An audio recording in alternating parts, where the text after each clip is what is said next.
Hello guys, स्वागत है घुमक्कर प्रकाश में। और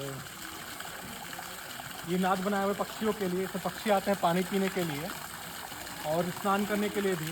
और प्रूनिंग करने के बाद थोड़ा सा मेरी फुलवारी के देखिए, इसमें 10 तरह के गुलाब के पौधे हैं और ये आंवला का है, बाकी 2 नारियल हैं, ये केरलियन कोकोनट के दोनों के दोनों,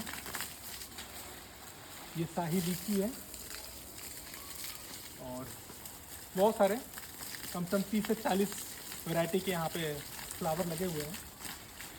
और आप भी लगाइए और पानी दीजिए सुबह शाम और चिड़ियों की आवाज़ का आनंद लीजिए। इसी के साथ वीडियो को पूरा लगाता हूँ। जय हिंद, जय भारत।